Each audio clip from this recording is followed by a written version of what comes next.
Hello and welcome back to Rage Gaming and more Monster Hunter Wildstalk. Today we have a bit of a showcase and discussion around a couple important topics actually. The last news cycle has been a bit of a weird one. Obviously we've had the recent trailer and the information that came after that, but around that there's been multiple events. Gamescom Asia, Paris Games Week. There's also a panel for an hour at New York's Comic-Con pretty much at the same time. That was not recorded or streamed, and there's actually another one at Gamescom Asia with Ryozo himself. That was not officially recorded or streamed. There's been box art put out into the world now, which reveals stuff we've not yet properly seen, and there's been interviews with pretty big information that have gone under the radar for most people. Information like how many locales we should expect, or what kind of returning monsters are coming to Wilds. It's kind of insane. So I'm here to discuss all of that. We're about to begin, but fair spoiler warning for what we're going to be talking about. Let's start with the box art, which appears to have been put out probably on empty display cases based on what the language looks like to me, someone who doesn't know.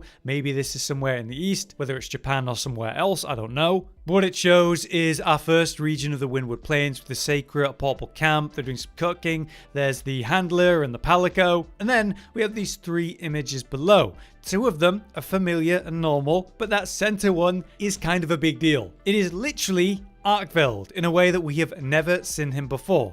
This, to me, looks like an in-game image of Arkveld. This is what we're going to be looking at. That's the kind of sizing of Arkveld. What this tells us as well is it actually answers a question I've personally had about whether this quote-unquote blade-chained wyvern has 4 chains or 2, because it's been a bit varied in the images we've seen. If this is an in-game image of Arkveld, then it confirms that there are 4 chains total, as we've seen in some of the imagery. They are attached, it would seem, to his wings off the sides of his kind of forelegs or forearms. Each wing has 2 chains attached. There's also this kind of spike in between at the back. I don't know whether that's his tail or just one of those environmental lightning spikes. Where is this actually taking place? It's hard to say, but every other image on that box art was taking place in the Windward Plains, so I would assume it's going to be the same place. Therefore, this could be during the Sandtide, maybe in that grey period, as it's beginning to adjust to the actual Sandtide storm, and maybe that spike is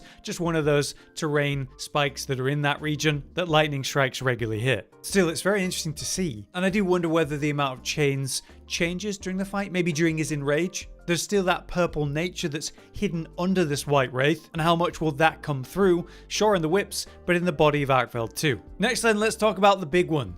Ryozo and the Gamescom Asia interview that seemed to last about an hour. As this was not officially streamed or recorded, it's basically been something we might not have known anything about, but some pretty big information came from it. This YouTuber, Jaster Low, posted a video that's 13 minutes long talking about it. Of course, in a language that I personally do not understand or know, but if it's something that you understand, then this could be a great video to watch. It appears to be a recap of the event and this interview with Ryozo. Therefore, there should be a lot of information in here that could be very interesting if you're able to understand it. For us, I'm relying on a post on the Reddit by someone called Duke Luke Warm, who translated some of the more interesting topics and question answers basically. So let's run through those translated big questions. How many monsters are going to be included in Monster Hunter Wilds? Well, I can't give too many specific figures, but I can at least say there will be more content than in the main game of World before its DLC. So comparably, the base version of Wilds is going to be noticeably bigger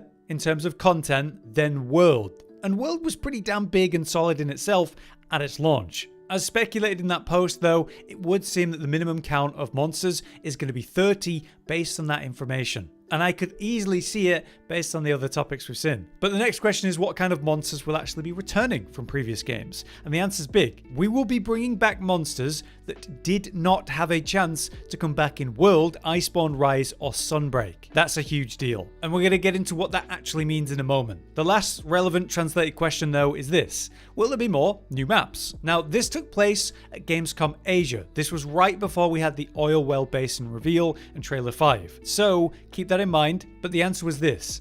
At present, we can only confirm that there are 2 more maps still to be announced. Therefore, because we've had the Oil Well Basin locale revealed, we know that there is at least confirmed 1 more map coming. I mean, logical speculation would say that there's going to be 4, right? It's not a big surprise, but we now know for an absolute fact that there's going to be 1 more, and yeah, it makes sense. So we have a kind of deserty biome, we have a kind of foresty, lush biome with water, we now have the quote-unquote volcanic region with the oil well basin and the fire spring period that has. So the last kind of locale that would leave, in my head, would be the frost or cold environment, right, that they usually do. There's lots of monsters that would fit there, and it's kind of what we're missing right now, so I expect that's going to be the big next topic. So in the context of a cold environment for a locale, we expect new monsters that are going to fit in there, but also, of course, returning monsters. So that big topic that I'm going to try to cover in a smooth way, because there's a lot to say about that, is this confirmation by Ryozo that they'll be bringing back monsters that have not had a chance to come back in World Iceborne Rise or Sunbreak. So specifically what that means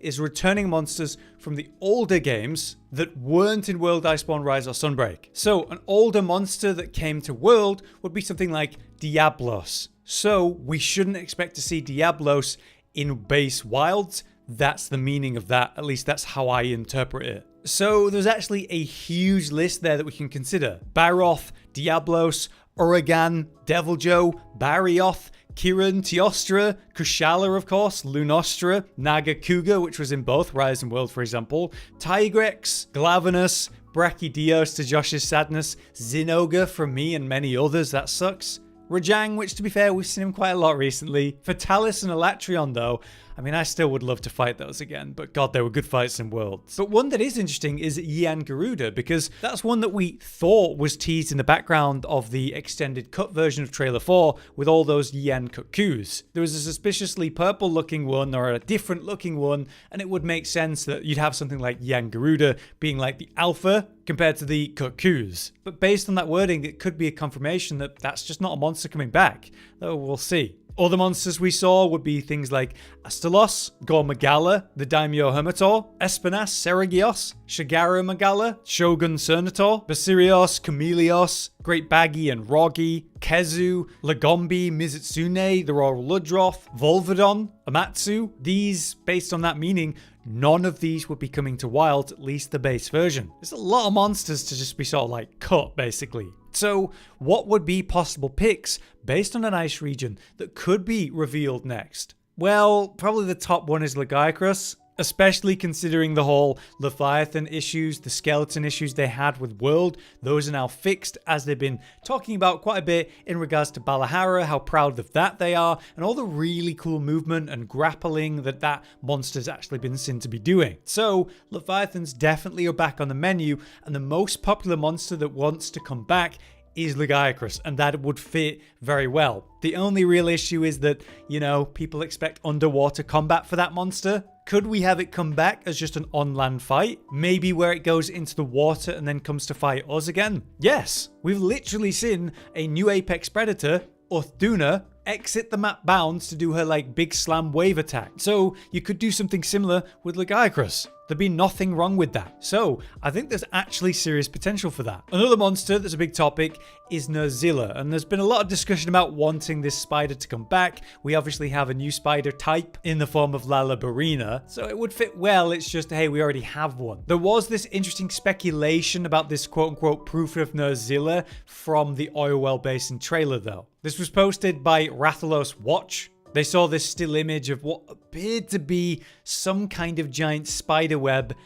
up really high on these columns. I do think this is a pretty big stretch, but it's not impossible. For example, when I talked to Josh about this, he was like, yeah, technically it's possible for a monster like that, Nerzilla, to be in hotter, more volcanic regions and would fit in that region actually. We've seen what monsters show up in, say, the time of fallow, and then obviously the inclemency, the storm, but for the time of plenty, we don't know what's supposed to be there for that region. In terms of the Scarlet Forest, in the time of plenty, that's when Congalala shows up. So what monster would show up in the Oil Well Basin? Well, maybe it could be Nerzilla. Other than that, there are some hopes, like Gammoth would be amazing in a frost environment and is one of the Fated Four that just hasn't come back to new gen in the way that we would want. So there's hope and potential for that. A monster I'd love to see as well as Cotton is Zamtrios. There was the whole like Zamite bait and Rise with the small versions, but again, in an environment like this, as a monster that wasn't in World or Rise actually, Zamtrios would also be a great pick because it would fit in a nice environment. Another one that could potentially be, say, in Scarlet Forest is Najarala. Najarala is a basic serpent monster. And there's been this serpent drawing. When you open up the map in the Scarlet Forest, at the left side, there were some interesting drawings about different monsters. And there were two that were suspicious, a bird type and then a serpent that's kind of wrapping around something. We were wondering if that could actually be a new serpent monster, or could it be an old one? So there's potential there. Other hopes are for monsters like Acantor or Unkelos or Agnactor. These would fit pretty well and are pretty popular monsters. And I was talking about it with Josh. We'd love to see Malfestio come back, but yeah, that's more of a stretch. So there is obviously potential for some unique, interesting, really good monsters that would fit in the environments we've seen or this potential ice environment we've not seen. What would you like to see come back that wasn't in World or Rise? That's the big question right now. The last thing I want to show you for the video though is the oil well basin icon has shown up on the website. It looks pretty cool. If you're unaware, there's like a unique icon for each map. And so what we're looking at here is the Everforge. And what's under it, the kind of heated fire center. Maybe that's where the Black Flame lives. In there or around there, maybe that's where it comes from. Now, beyond all of this that we've talked about, there's still hope for new information from the Paris Week presentation that Ryozo did. Apparently, it also lasted a full hour, like the recent Comic-Con panel in New York. But just like that one, there's no official stream or recording that was been uploaded. So we just have, people who were there giving us word of mouth or maybe their own recordings if they have any. And that caused some drama with people making stuff up and then later admitting that they made stuff up. So ultimately, that kind of information is unreliable. We'll hopefully learn more about it, maybe with videos as proof. That'd be great. But as soon as we get anything from that, anything of interest, we will share it here on the channel. But for now then, I hope this little look at some of the lesser known information coming from these events was interesting. Let us know what you're thinking. If you enjoyed the video though, be sure to drop a like. But for now, I've been Hollow, you've been you. Thanks for watching. Josh, Cotton, and Hollow with the videos, dropping the humor like a hammer on your tippy toes, bringing entertainment on a daily arrangement to take our insanity and turn it into entertainment. Yes, I said entertainment twice, to reiterate that it is nice to look into your faces on a mostly daily basis when you let us in your homes to make the whole world a stage. Goodbye.